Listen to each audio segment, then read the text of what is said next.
법인 컨설팅 영업의 비전은 굉장히 짧게 하고 넘어가도록 하겠습니다. 자, 이거는 너무 많이 들었죠. 근데 제가 색깔을 입혀놨어요. 색깔을 입힌 이유가 있어요. 어, 요건 변수다라고 하는 거죠. 그러니까 그전엔 내가 처음에는 3천을 써놨어요. 그랬다가 아니야 5천은 될 것 같아. 써놨다가 지금 이제 1억으로 바뀌었습니다. 1억으로. 이거는 우리가 법인 컨설팅 영업을 하면서 내 레벨의 단계일 것 같아요. 처음에는 한 법인 10년 동안 3천 정도에 만족할 정도의 레벨이다가 이제 가면 갈수록 늘어난다는 거죠. 좀 있으면 이것도 더 변할 것 같아요. 네. 그만큼 영업하는 제 자신도 성장하고 있다는 거죠.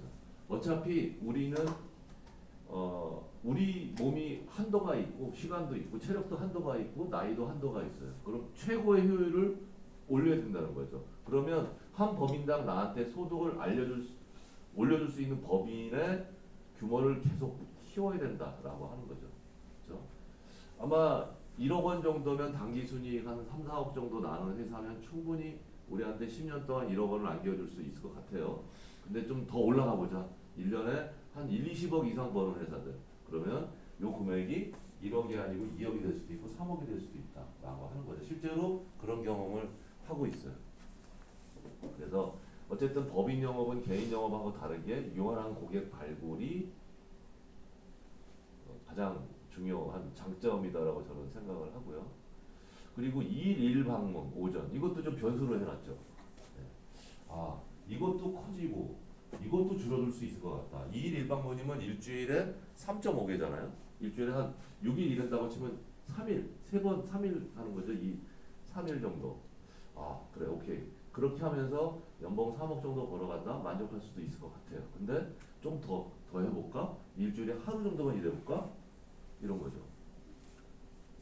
예, 물론 이제 일을 준비하는 기간도 필요할 수도 있는데 어느 정도 좀 레벨이 올라가면 그럴 필요도 없어요. 지금 인공지능 때문에 다 이 머릿속에 있어가지고 순식간에 만들어져서 그럴 필요가 없겠다. 그러면 일주일에 하루는 좀 무리다. 일주일에 이틀만 일하자.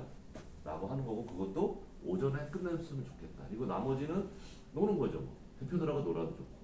예, 요건 변수라고 보여요. 그리고 이러한 부분들이 법인 컨설팅 영업의 비전이라고 할 수 있겠죠.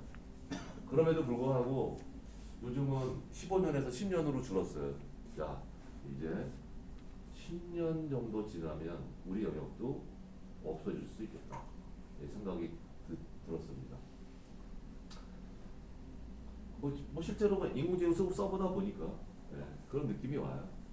그러면 10년 동안 그럼 앞으로 2035년에 휴먼 언더루프가 되면 우리한테 남은 기간은 10년인데 그러면 우리가 10년 동안 과거에 벌었던 게 아니고 1년 동안에 10년치, 12년치 한꺼번에 벌어야 되는 상황을 빨리 우리는 맞이해가지고 그거를 해야 되겠다라는 게 제 생각입니다.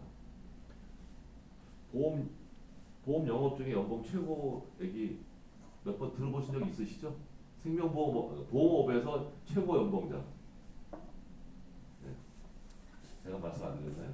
네. 얼마일 것 같습니까? 한번 했던 것 같은데. 네. 90억, 90억. 네. 월 7, 8억 정도 받는 거죠. 네. 매달 5천만 원씩 장기성 보험을 계약을 한다고 하더라고요. 기왕 이 일을 하는 김에 한번 눈높이를 마음껏 올려가지고 끝까지 한번 도전해보자 라고 하는 게 현재 제 생각인 거고 여기 계신 분들도 그런 꿈을 한번 키워봤으면 좋겠어요. 자, 그런 의미에서 요걸 한번 설명드려 가고 싶습니다. 어쨌든 우리가 영업의 성과를 내는 그 비전이 법인 영업을 해서 가망 고객을 어느 정도 발굴해 놓고 나의 소득을 그 법인의 퀄리티를 높여서 나의 소득을 계속 한번 가보자 라는 부분들인 건데 또 그거 말고 이렇게 저희가 이제 퀀텀 밸류 사업단은 기본적으로 모든 부분들을 본부장 중심으로 돌아가게끔 해놨습니다. 그리고 수익도 본부장님이 제일 좋을 거예요. 저는 본부장님 수익의 5분의 1 정도 수준으로 보시면 됩니다. 과감히 그렇게 결정했어. 그래야 되겠다. 그래서 저는 최소한 5명의 본부장님이 평균 퍼포먼스를 내는 게 그 평균이 제 소득이 되지 않을까 생각이 됩니다. 물론 다른 것도 있겠지만, 자 그래서 기왕 내가 개인 영업에서 법인 영업으로 돌아갔다라고 한다면 거기에서 내가 계속 영업을 할 수 있겠죠. 뭐 그래서 TOT 되고 TOT 되고 좋아요. 그래봐야 노동집약적인 일 아니겠습니까? 당신이 일한 만큼 가져가는 거잖아요. 당신 능력에 100% 발휘하는 것만큼만 가져가는 거예요. 그게 저는 그냥 그렇게 표현해서 노동집약적인 일일 것이다. TOT 훌륭하죠. 하지만 당신이 지금 MDRT 때 열흘 일했으면 TOT를 하기 위해서 적어도 4, 5를 일했을 거란 말이에요. 그래서 연봉 정도 가져가면 만족스러우면 좋겠지만 그게 만족스럽다면 하겠지만 그렇지 않다면 조직화를 해보십시오. 그러면 새로운 세계가 펼쳐질 겁니다. 조직화 한다고 해서 내가 영업 안 할 건 아니잖아. 그렇죠? 그래서 이런 부분을 한 번은 제가 그 기초교육 과정 안에서 한번 짚고 넘어가고 싶다라고 해서 한번 말씀을 드려봅니다. 그래서 한번 다만 그냥 FA에서 우리 지점장님들의 경우는 우리 본부장님이 의사예요. 지점장을 중간에 원티어 보통 이게 3티어 구조거든요. 그죠? 근데 우리는 현재는 그냥 2티어예요. 근데 요 안에 원티어를 넣은 건 본부장님의 생각입니다. 그러니까 여기서 바로 갈 수는 없겠지. 이렇게 갔다 올라오겠지. 그래서 본부장을 퀄리파이 하려면 아직 정확한 규정은 정해놓지 않지만 나름대로 그 본부에 상당한 기여를 해야 되지 않겠느냐라고 하는 거고요. 그 본부장은 들은 어느 정도 조직을 갖추고 육성을 하게 된다면 그때 제가 말씀드렸죠. 연봉을 월급으로 이게 되는 구조입니다. 한번 꿈꿔보시고 한번 도전해 보십시오. 영업도 못하는데 거기가 말도 안 되는 거죠. 기본적으로 영업 성과를 상당히 내서 내가 리드 바이 example 정도 된 다음에 도전해봐야겠다라고 하는 겁니다. 자, 오늘 세일즈 프로세스를 하는데 한번 제가 딥 리서치를 한번 돌려봤어요. 네가 오늘 영업자들 교육을 할 건데 상위 1% 이내의 영업 전문가들의 10가지 공통적인 특징을 조사해서 알려줘 라고 하니까 얘가 거의 딥 리서치를 해가지고 10가지를 저한테 알려주더라고요. 근데 저도 영업 경력이 20 몇 년인데 그쵸? 완전 동의. 그래서 그냥 그대로 올려봤어요. 보실까요? 자, 이걸 제가 보여드리는 이유는 뭐냐면 내가 이런 사람인지를 생각하는 게 아니야. 내가 이런 사람이 되도록 노력을 하시라는 거예요. 보겠습니다. 10가지 중에 4가지. 그림. 근데 굉장히 비슷한 내용들이 있어요. 글이 첫 번째, 그 우선 순서대로 알려달라고 얘기했거든요. 근데 첫 번째를 딱 얘기한 거야. 그릿이 뭐 뜻인가 보니까 이 악물고 뭐 띄는 뭐 이런 거, 이런 뜻이에요. 근데 여기 보면 비슷한 것들도 있는데 첫 번째가 일이래. 그릿이래. 아, 충분히 공감이 되죠. 장기적 목표를 향한 불굴의 의지, 거절을 장애물이 아닌 자원의 활용의 기회로 전환하는 맥가이버 마인드셋 보유. 이게 첫 번째 덕목이라고 얘기하더라고요. 근데 1번하고 2번도 좀 비슷해. 네. 실패를 외부적, 특수적, 일시적 요인으로 해석하여 학습된 무기력. 야, 난 이런 말이 멋지지 않습니까? 학습된 무기력. 내가 몸에 밴 무기력을 방지하고 회복 탄력성을 극대화. 이 문장을 가만히 보면 야, 이게 대단한데. 제가 메이저 생활만 거의 뭐 지금으로 치면 뭐 얼마를 해나 한 15년 정도 했다고 봐야겠죠. 그 무수히 많은 사람들을 리크루팅하고 무수히 많은 사람 교육을 하고 그렇게 해봤어요. 공감됩니다. 어떤 분하고 얘기하면 가슴이 답답해.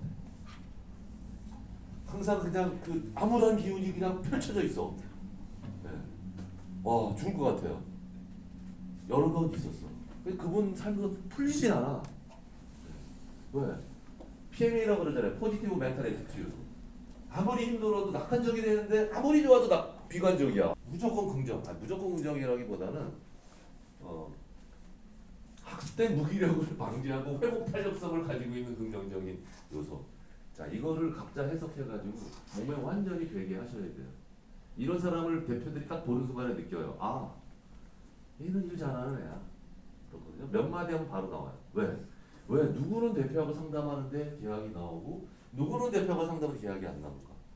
누구는 머리에 든 것도 없고 큰 지식도 없는데 계약이 나오고 반대 경험이 있을까? 대표들이 이걸 다 몸이 느끼는 거예요. 예, 성장 마인드셋. 1, 2, 3번이 굉장히 비슷해요. 그렇죠? 굉장히 비슷한 내용이 중복이야. 자, 3번은 그냥 넘어갈게요. 4번. 겸손과 자아 드라이브. 고객을 주인공으로 만드는 겸손함. 와, 전 이걸 보면 야, 내가 이게 좀 문제가 있구나. 요즘은 제가 고객을 만나면 너무 말이 많아져가지고 고민이야.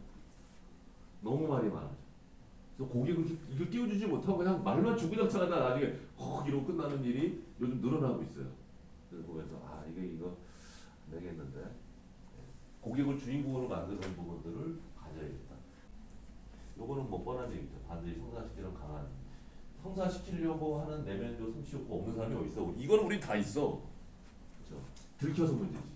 고객한테 안 들켜야 되는데 들켜도 오 얘는 훌륭하게 잘 들켜 이렇게 느끼게 해줘야 되거든요.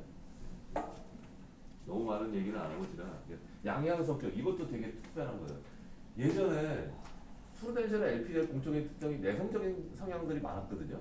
약간 이상했어. 그리고 많은 친구들이 나한테 야 그래도 외향적이고 고객을 사람 만나는 걸 좋아하고 이런 사람들이 이 일을 한다고 생각했는데 프로젝트 LP를 가만히 특징을 보니까 내성적인 성격이 되게 많아요. 네. 그래서 희한하다. 근데 또 그런 사람들이 또 다른 사람하고 대화하는 것도 잘할 수 있으니까 이런 양양이래요. 외향성과 내향성을 자유자재로 조절을 하는데 의외로 내향적인 부분도 많이 있더라라고. 중요한 건 상대방의 에너지 레벨에 맞출 수 있다는 게 되게 중요한 거죠. 자, 6번 단순 관계 구축을 넘어 고객에게 새로운 통찰을 제공하고. 이 레벨은 이거 보통 레벨이 아니야. 고객한테 통찰을 제공하고 주도권을 확보한다. 요 부분들은 한번 깊게 주말 동안에 음미를 해보세요. 내가 세일즈 할 때 나름대로의 어떤 전략과 철학을 세울 때 이런 부분들을 곳곳에 가미를 시키는 부분들을 몸에 뵐 수 있도록 만들어야 돼요. 그런 장치를 해놔야 돼요. 그래서 그게 몸에 배야 돼. 자연스럽게. 그래서 이거를 내가 오늘 숙제가 이제 초회 면담 스크립트 작성하는 거예요. 그래서 그거를 작성을 하면서 이러한 요소들을 적당하게 배치를 하는 부분들. 그리고 어떨 때는 말뿐만 아니라 몸으로써 이런 것을 고객이 느낄 수 있도록 해주는 것도 되게 이제 중요하다라고 하는 거죠. 상대방의 감정에 매몰되지 않는 이적 공감. 어렵다. 7번은 어려워서 좀 해석이 힘드네요. 자, 전략적 스토리셀링. 예전에 이제 그런 얘기를 많이 했던 것 같아요. 썬데이 펀치. 그래서 원래 지금은 잘 안 쓰는 말인데 예전엔 다 교회 기독교 신자들이었으니까 유럽 사람들이 그러다 보니까 일요일 날은 뭔가 특별한 거예요. 그래서 썬데이 클로즈 그러면 일요일 날 아주 격식에 맞춰 있는 옷. 그래서 썬데이가 들어가면 뭔가 격식이 있고 의미가 있는 부분들인 거예요. 근데 썬데이 펀치는 뭐냐면 고객의 폐부를 찌르는 아주 날카로운 말이라는 뜻이거든요. 항상 그걸 내가 은혜가 FTP 받을 들었어. 그래서 항상 생각하는 고객을 만날 때 이 사람한테 내가 뭔가 임팩트를 빡 주고는 나와야겠다. 어떤 독한 말을 쓰는 그걸 항상 생각하고 만났어요. 항상. 근데 그게 습관화되어 있더라고 나중에. 고객을 만날 때마다 다른 거 말하도 이 사람한테 내가 뭔가를 한번 패고를 팍 찔러줘야 되는데 즐겁게 찔러주든 아니면 내가 얘기하다 감정이 상하면 아주 독한 말로 해가지고 그냥 감정을 상하게 하든 얘랑 딱 만나면 뭔가 이펙트를 줘야겠다. 그게 있는 거예요. 그래서 항상 그런 부분들을 생각했던 것 같아요. 전략적인 스토리텔링도 약간 그런 부분들이 있지 않을까라고 하는 거예요. 그러면 그걸 하려면 고객의 감정이입을 해야 되고 고객에게 보통 일반적인 논리적인 얘기보다 감성적인 얘기가 훨씬 더 이펙트가 있으니까 그런 부분들을 찾으려고 애를 많이 썼던 거죠.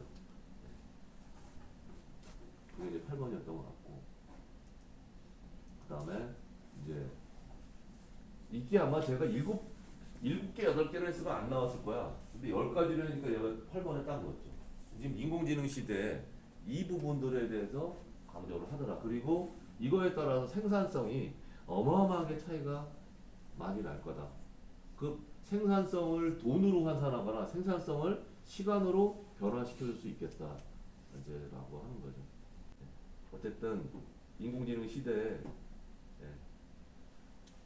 적응하셔가지고 내 업무 툴로 잘 활용하시길 바라고 10번 진단형 사고 및 프로세스 교육 뭔 얘기인지 잘 모르겠습니다. 자, 뭐 고객 관리라는 얘기 같은데 이 10가지 중에 내가 몸에 체득화해서 스크립트라든가 어떤 프로세스를 할 때 할 수 있도록 꼭 한번 만들어 보시고 이렇게 만들었는데 상위 1%가 안 됐다? 그러면 말이 안 되는 거죠. 무조건 되는 거죠. 제가 볼 때 이거 하면 상위 1%가 아니야. 네. 기본 COT, TOT는 되지 않을까? 이렇게 생각이 듭니다. 자, 제가 세일즈 프로세스를 쭉 전반적으로 하기 전에 드리고 싶은 말이 이거예요. 자, 우리는 법인 컨설턴트다 라고 생각하셔야 돼. 이제 보험설계사 아니야. 보험설계사의 딱지를 빨리 띠내셔야 돼. 우리가 보험설계사이신 분들의 특징이 뭐냐면, 저도 이제 뭐 보험사에 적이 있지만 특징이 뭐냐면 고객을 만나는 순간에 상품을 바로 연결해. 그러면서 머릿속에 설계를 하고 있어. 이 사람 건강이 좀 안 좋으면 어떡하지? 뭐 이런 거 있잖아요. 우리는 법인 설립서부터 출구 전략까지 법인한테 진정으로 도움이 줄 수 있는 그런 법인 컨설턴트다. 그런 역할을 하는 사람이 없는데 우리가 그런 역할을 하자라고 마음을 먹고 그런 거 가지고 얘기를 하셔야 돼요. 보험은요, 우리 소득의 하나일 뿐이야. 돈으로도 많이 받으셔. 어차피 보험은 무조건 싫어하는 사람들이 적어도 4, 50% 이상 있어요. 그렇기 때문에 돈으로 받는 게 오히려 나아. 받았잖아요, 5천만 원. 그런 식으로 그냥 하셔도 돼요. 어차피 나중에 보험 다 하게 돼 있으니까. 자, 그래서 고객한테 설명을 할 소위 말하는 반드시 이런 역할을 하는 우리로서의 그런 역할을 굉장히 강조하고 그 부분을 스크립트에 꼭 넣으셔야 된다라고 하는 겁니다. 설립서부터 출구 전략까지. 경영지원팀을 운영할 수 없는 법인 대표한테 실질적으로 도움이 되는 일을 우리가 하고 싶다. 기장세무사님한테 그런 거를 바라시지만 그런 걸 할 수 있는 상황이 조성되어 있지 않으니 우리가 그런 역할을 할 것이고, 우리 뒤에 DME 파트너스라는 컨설팅 회사가 존재해서 그거를 기반으로 해서 당신한테 내가 서비스 해줄게. 이렇게 얘기할 수 있으십니다. 자, 결국 우리의 목표는 뭐냐? 이거죠. 30개. 30개를 확보했는데 COT가 안 됐다. 그럼 내가 뭘 물어줘야 되나? 5년 동안 60건의 계약을 확보하게 될 거예요. 자, 60건이 보험만은 아니야. 돈 받는 것도 있어. 60건 하게 될 거야. 그 이상도 할 수 있어요. 전제 조건은 이거예요. 2억 이상은 나이, 그렇지? 그리고 종합 컨설팅이래요. 부문 컨설팅 아니야, 종합 컨설팅. 그러면 목표가 뭐야? 30개의 고객을 확보하는데 그 30개의 고객이 이렇게 되면 무조건이야. 말도 필요 없어. 20개만 돼도 될 것 같아, 내가 볼 때. 왜? 20개를 만드는 과정 안에서 이미 어마어마하게 레벨업이 돼 있을 거예요. 근데 목표는 이거야. 내가 컨설팅 계약서를 작성한, 보험 계약이 아니죠. 컨설팅 계약서를 작성한 법인 20개를 만든다. 지금 하나 있으면 이제 29개 만들면 돼요. 그죠? 네. 그게 목표예요. 그러면 심플해져요. 그러면 그걸 빨리 만들기 위해서 고객을 많이 빨리 만나야 되는 것이고. 네. 어쨌든 그렇습니다. 자, 그럼 우리 역할은 뭐냐? 우리 상담 테마가 조금 있다가 진단 이슈에 대해서 한 50 몇 가지를 쫙 빠르게 설명하고 넘어갈 거예요. 그 진단 컨설팅 테마라고 하죠. 컨설팅 테마를 어떤 거는 내가 단독 수행할 수 있고, 어떤 거는 코디네이팅 역할을 할 수 있고, 어떤 거는 외주를 주는 그런 게 있죠. 대표적으로 외주 주는 게 자금이에요. 자금 우리가 굳이 하면 좋지만 하고 계신 분은 그냥 하면 돼요. 어차피 기여한 건데. 안 하신 분들은 뛰어들지 마세요. 맡겨 그냥 전문가한테. 어차피 그래봐야 우리가 보험 계약을 하면 그 범위 내예요. 그 다음에 우리가 신용등급 상향. 신용등급 상향 요즘 또뭐 핫해가지고 자주 일어나고 있는데 상향을 했다. 그러면 보통 그거를 이렇게 매칭 시켜주는 300에서 500 받거든요. 그럼 300에서 500 우리가 주는 거 아니면 대표한테 직접 주라고 하면 되지. 마찬가지잖아요. 그래서 그런 개념으로 해서 외주를 주는 게 있고 단독 수행 대표적인 게 뭐 정관계가 큰 단독 수행. 중임등기 중임등기는 어차피 우리가 약간의 코디네이팅이죠. 그 법무사 등기하는 일을 해야 되니까 이익소각도 거의 단독 수행에 가까운 코디네이팅이에요. 그렇죠? 거의 우리가 다 하고 그 다음에 등기 부분들을 매주를 주는 그런 형태인 거죠. 이익소각은 주총 2번 열면 되는 거예요. 간단합니다. 상법 341조, 상법 시행령 9조 10조만 준용하면 된다라고 하는 거지. 근데 우리는 단독 수행할 수 있는 범위가 훨씬 넓다. 인공지능 활용하면 더 많이 할 수도 있겠다라고 하는 겁니다. 그래서 요 세 가지 중에 단독 수행과 코디네이팅과 외주를 적절하게 배합해서 종합 컨설팅을 해드리면 되고 심지어 인공지능을 활용해서 우리가 제조서부터 마케팅까지 할 수 있겠다라고 하는 겁니다. 그러니까 그런 일을 우리가 과거에는 상상도 못했지만 할 수 있다. 뭐 덕분에? 인공지능 덕분에.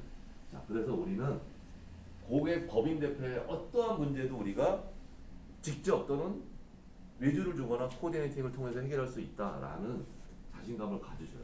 다 해결해 드릴 수 있어. 하지만 여기 계신 분들은 거의 신입이니까 제한적으로 해결될 수 있겠다 두려움을 가질 수 있겠지만 가져오시면 제가 어떻게든 해결해 드릴 거예요. 그러니까 아까 얘기한 이런 마음을 꼭 가지세요. 자신감을 가지시고 요거